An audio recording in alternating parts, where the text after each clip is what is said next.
Assalamualaikum warahmatullahi wabarakatuh. Salam sejahtera untuk semua kawan baik Nur Iswan Channel. Salam menjernihkan pikiran dan menebar kebaikan.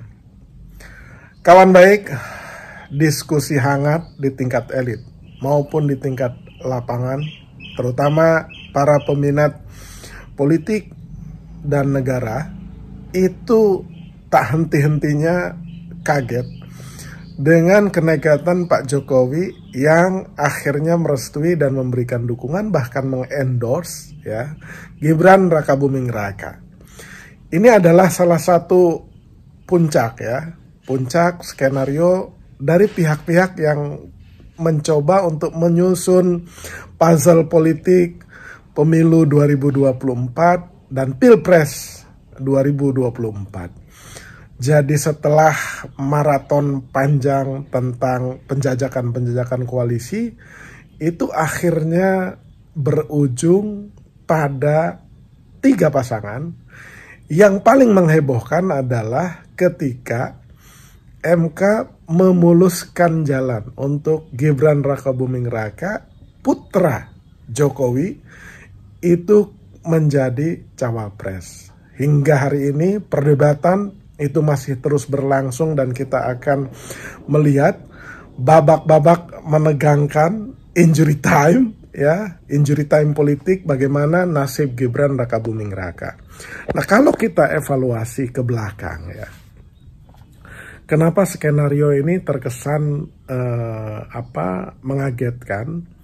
Karena skenario sebelumnya yang berantakan gitu. Jadi menjelang Pilpres itu skenario tentang keberlanjutan, mempertahankan koalisi pemerintahan dan upaya untuk hanya pasangan yang berasal dan direstui dari koalisi pemerintah ya, alias Pak Jokowi lah yang akan nanti maju.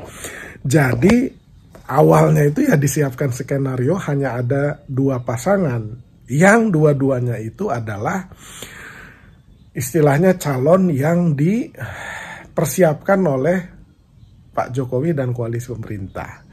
Nah, awalnya skenario ini akan berjalan mulus ya, tetapi Nasdem sebagai salah satu anggota koalisi pemerintah itu membubarkan rencana ini ya, membubarkan rencana tersebut dengan cara mendeklarasikan Anies, Ganjar dan Andika Perkasa di bulan Juni 2022. Jadi Nasdem memilih untuk menyusun skenario sendiri ya, dan keluar dari skenario koalisi besarnya pemerintah itu. Nah, kemudian disusul ya, atau sebelumnya mungkin ya, itu ada koalisi Indonesia Baru ya. Kalau tidak salah koalisi Indonesia Baru atau koalisi Indonesia Bersatu itu KIB, karena udah gagal seperti Nur Iswan Channel prediksi ini akan bubar, yaitu dibuat. Jadi ketika itu disusul juga oleh koalisi Gerindra dan PKB gitu. Jadi koalisi Kebangkitan Indonesia Raya tuh. Jadi 2 ini sudah launching, sementara ya Nasdem itu sendirian dan berusaha untuk menggaet 2 partai oposisi yang selama ini di luar pemerintah, yaitu Demokrat dan PKS. Ya bujukan ini kemudian berhasil. Kalau tidak salah itu di awal-awal tahun 2023 akhirnya resmilah itu Koalisi Perubahan dan Persatuan yang anggotanya itu adalah Nasdem, PKS dan Demokrat. Nah, dulu koalisi Indonesia Bersatu itu yang anggotanya Golkar, PAN ya, dan P3 itu patut diduga adalah persiapan skoci kandidasi untuk Ganjar Pranowo yang pada saat itu tak kunjung direstui, didukung ya, dan diusung oleh PDIP. Jadi waktu itu PDIP itu masih goyang-goyang gitu loh. Masih goyang-goyang antara Puan Maharani atau Ganjar gitu. Nah, dibuatlah atau ada skenario yang mendorong ini. Lagi-lagi orang mencurigainya ya Pak Jokowi bersama 3 ketua umum partai inilah yang mendorong agar koalisi ini terbentuk dan persiapan untuk skocinya Ganjar, yaitu Ganjar dan Erik gitu. Nah, itu kira-kira begitu, atau Ganjar dengan Erlangga. Ya, ketika itu Sandiaga Uno tuh masih belum masuk P3 ya kan, dia masih di Gerindra tuh ketika KIB itu berdiri. Nah, jadi secara kekuatan politik faksi-faksi itu sudah mulai diskenariokan, ada KIB, ada Kebangkitan Indonesia Raya, Gerindra dan PKB. Nah, belakangan PDIP karena merasa punya kekuatan sendiri, ya dia mendeklarasikan sendiri ya. Jadi mengambil Ganjar dari pelukan Pak Jokowi menjadi dalam pelukan PDIP kembali gitu. Nah, tadinya skenario ini masih berjalan mulus. Jadi sepertinya Pak Jokowi itu mengendorse kedua-duanya gitu.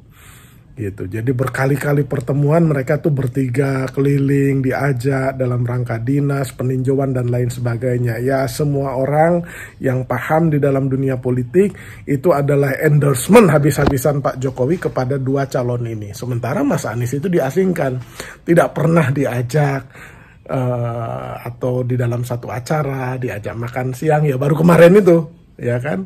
Jadi selama 1 tahun lebih ya, itu Pak Jokowi tidak pernah mengendorse atau mempertontonkan keakrabannya dengan Mas Anies. Bahkan, ya saya ulang lagi nih, bahkan ketika Mas Anies pamit, karena setelah usai periodenya sebagai Gubernur DKI, tidak ada pameran video foto apapun yang mempertontonkan keakraban atau pamitannya Mas Anies dan ke Jokowi ini. Jadi sekretariat presiden yang biasa mengumbar foto-foto itu tidak mengeluarkan 1 foto atau 1 video pun tentang itu. Itu harus dicatat, dan itu adalah cara untuk mengalienasi Mas Anies oleh Pak Jokowi, sehingga dipertontonkannya lah ke publik bahwa Anies bukan capres yang dia kehendaki. Yang dia kehendaki itu cuma Prabowo dan Ganjar. Itu awalnya. Jadi yang dia persiapkan itu Prabowo dan Ganjar, sampai pada satu titik ya kebingungan terjadi ketika mengendorse cawapresnya. Nah, sepertinya Pak Jokowi itu punya skenario yang terlalu banyak untuk cawapres ini, ya kan? Cawapres yang dipersiapkan ini jauh lebih banyak daripada capres yang dipersiapkan, ya. Misalkan Sandiaga Uno ketika ditarik jadi menteri itu juga adalah persiapan, ya, untuk menokohkan Sandiaga Uno sebagai salah satu cawapres yang dia akan endorse. Sudah pasti Erick Thohir, ya. Sudah pasti juga Hovifah. Sudah pasti juga Ridwan Kamil gitu. Jadi Sandiaga Uno didorong ke P3 ya, supaya dicalonkan oleh P3. Kemudian Erick Thohir didorong untuk komunikasi intensif dengan PAN supaya PAN mengusung Erick Thohir sebagai cawapres. P3 mengusung Sandiaga Uno. Dan Golkar tanpa diduga Ridwan Kamil yang selama ini tidak punya interest politik sama sekali, terutama masuk partai politik maksudnya ya, itu tiba-tiba masuk ke Golkar dan menjadi wakil ketua umum. Dan itu juga dugaan saya itu adalah bagian dari skenarionya Pak Jokowi untuk mempersiapkan orang-orang yang dia akan pilih sebagai cawapres atau didorong sebagai cawapres, sehingga siapapun presidennya itu dia punya cawapresnya tuh, gitu, ya kan? Nah, belum lagi Hovifah, ya. Ketika Mas Anies mendekati Hovifah atau kubu Mas Anies mendekati Hovifah, diserang Hovifah dengan penggerbegan. Jadi itu masyarakat udah hafal semua lah, gitu, hafal. Jadi tidak seperti dulu masyarakat meyakini itu peristiwa hukum biasa. Ini bukan, ini ada peristiwa hukum yang hubungannya itu aroma politiknya itu kental. Jadi kursi cawapres ini karena saking banyaknya itu bingung. saya sendiri mendengar 1 tahun lalu Gibran secara diam-diam juga dipersiapkan sebagai opsi, gitu. Jadi seseorang menginformasikan kepada saya, dan informasi itu datang dari keluarga istana, bahwa secara diam-diam dibentuk persiapan lah, bahwa bukan tidak mungkin Gibran itu menjadi kuda hitam sebagai cawapres. Cuman mereka sedang mencari cara bagaimana merubah tatanan konstitusinya tuh, dan mengukur reaksi negatifnya gitu. Dan semua orang, terutama elit itu, yakin sekali langkah itu tidak mungkin dilakukan oleh Pak Jokowi gitu, ya kan? Ya Pak Jokowi mengakunya sih ya tidak pernah cawe-cawe gitu, tapi fakta menunjukkan di proses perkara Mahkamah Konstitusi ini nampak sekali kejanggalan-kejanggalan. Bahkan media sekelas Tempo juga mengungkap bagaimana intervensi istana tuh terhadap mulusnya putusan MK itu. Nah, biarlah itu menjadi ranah Mahkamah Kehormatan, Majelis Kehormatan Mahkamah Konstitusi. Kembali kepada skenario itu. Nah, skenario ini mulai berantakan ketika PDIP mendeklarasikan Ganjar, dan ada kesan nih tidak berkoordinasi dan tidak disukai oleh Jokowi. Nah, karena Pak Jokowi udah ke Solo, terpaksa harus terbang lagi ke Batu Tulis kalau tidak salah. Dan konon katanya ada kontrak politik yang ditandatangani oleh Ganjar, dan itu membuat Pak Jokowi tidak bisa lagi mengendalikan dalam tanda petik Ganjar Pranowo tuh, dianggapnya. Nah, belum lagi mungkin masukan, saran, dan aspirasi dari orang sekeliling Jokowi yang kemudian menganggap bahwa semua politisi tak bisa dipercaya kecuali anaknya, kira-kira gitulah, ya kan? Karena semua politisi mungkin tidak bisa dipegang dalam pandangan ya para pemujanya Jokowi gitu. Satu-satunya yang bisa dipegang ya anaknya gitu. Jadi pernah ada rencana koalisi besar ya. Koalisi besar itu di dalamnya ya koalisi yang ada di Pak Prabowo sekarang, ya kan, plus koalisi yang ada di Ganjar sekarang, termasuk di dalamnya PDIP, P3 gitu, kemudian Perindo ya, Hanura misalkan. Nah, itu mencoba digabungkan koalisi besar ini dan memasangkan Prabowo Ganjar untuk mengalahkan Anies yang kemudian berpasangan dengan Caimin ini. Tapi koalisi itu juga lagi-lagi gagal karena mereka bingung siapa yang jadi capresnya, siapa yang jadi cawapresnya. Pak Prabowo nampak waktu itu tidak ingin mengalah, dia hanya menjadi cawapres karena ini pertarungan dia terakhir ya. Mungkin pertarungan terakhir, kita tidak tahu masa depan seperti apa. Nah, Pak Prabowo sendiri tidak mau kalau misalkan digabungkan dan dia menjadi cawapres. Nah, nampaknya Pak Prabowo dan Pak Jokowi itu jauh lebih senang ya apabila Ganjar bersedia menjadi cawapres. Ganjarnya kemungkinan besar mau-mau saja, tapi Ibu Megawati dan PDIP tidak mau lah, wong kita ini partai besar ya gitu. Nah, ini ditunjang keyakinan mereka karena hasil surveinya ya itu saling mengalahkan antara Prabowo dan Ganjar. Jadi kadang-kadang Ganjar nomor 1, kadang-kadang Prabowo yang nomor 1. Ya, Anies tetap konsisten itu di nomor 3 gitu. Tapi survei setahun terakhir, bukan setahun terakhir ya, mulai bulan Januari sampai September sekarang, nah kekuatan Prabowo dan kekuatan Ganjar itu relatif berimbang dan sering saling mengalahkan, tergantung lembaga surveinya gitu.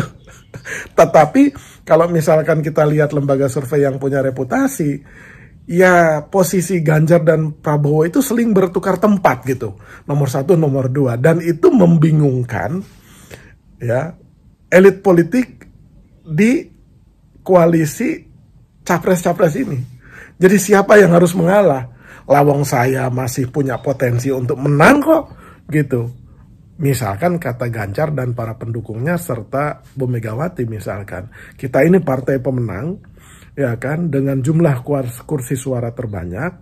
Masa kita cuma disuruh jadi wakil presiden, gitu. Sementara Prabowo, loh saya ini sekarang kuat. Menteri Pertahanan, partai saya juga lumayan solid, ya, pendukung partai saya juga banyak, dan ini dari sisi usia dan kematangan ini pertarungan saya yang kesekian. Masa saya harus ngalah? Ngapain saya capek-capek membangun partai, membangun kekuatan politik hanya untuk wapres?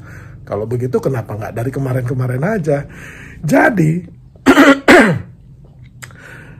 secara internal mereka masing-masing dan secara survei itu meyakinkan mereka untuk tidak bersatu, gitu. Jadi masing-masing maju aja, gitu. Tidak mungkin menjadi salah satunya menjadi wapres tuh. Dua-duanya pengen capres itu. Nah jadi koalisi ini akhirnya, koalisi besar yang digagas itu akhirnya ya berantakan, nggak kejadian lah gitu. Karena tidak mudah ternyata. Nah akhirnya pertarungan itu berpindah ke cawapres gitu. Nah cawapres yang dipersiapkan di Ganjar itu kan Sandiaga Uno. Itu sudah digadang-gadang. Awalnya Erik itu juga berusaha untuk dipasangkan. Tapi secara pelan tapi pasti Erik itu peluangnya mengempis terus-menerus di kubu Ganjar. Ya, kelihatannya karena PDIP tidak terlalu sreg, ya, apabila cawapresnya itu Erick Thohir. Mereka jauh lebih sreg dengan Sandiaga Uno.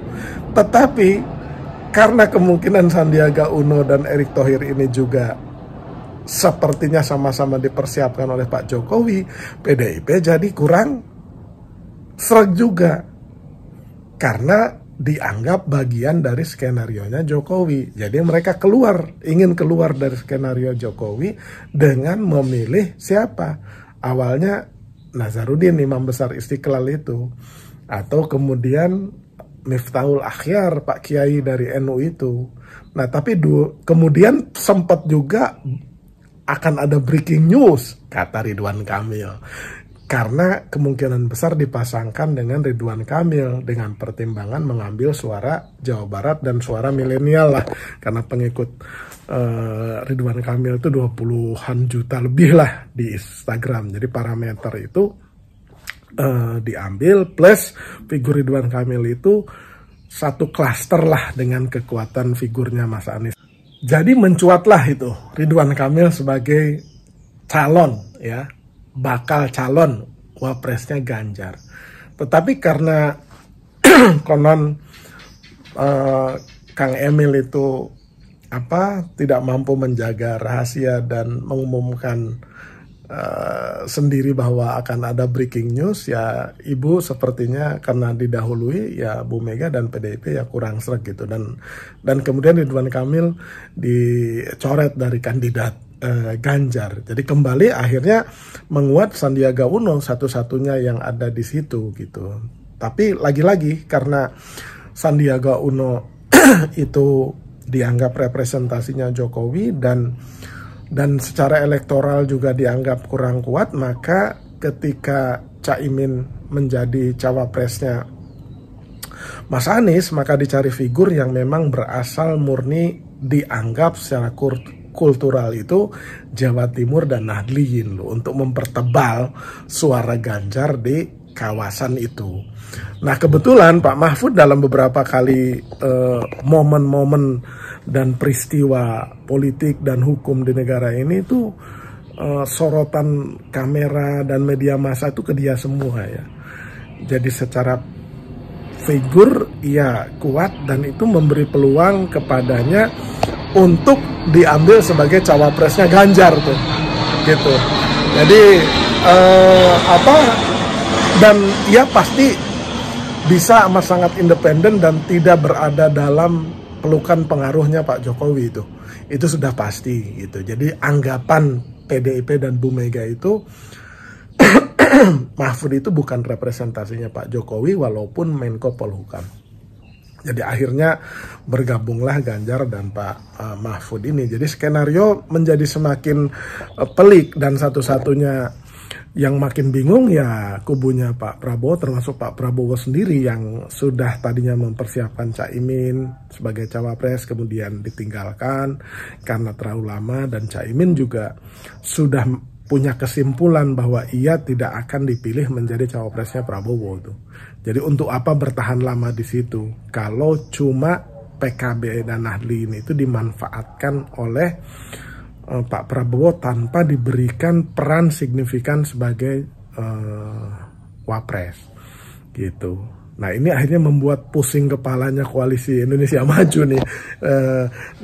Yang di situ yang tersisa ya kepengennya Khofifah, kepengennya siapa, Erick Thohir atau Erlangga Hartarto, dan satu-satunya yang paling menguat terakhir itu ya Erick Thohir gitu.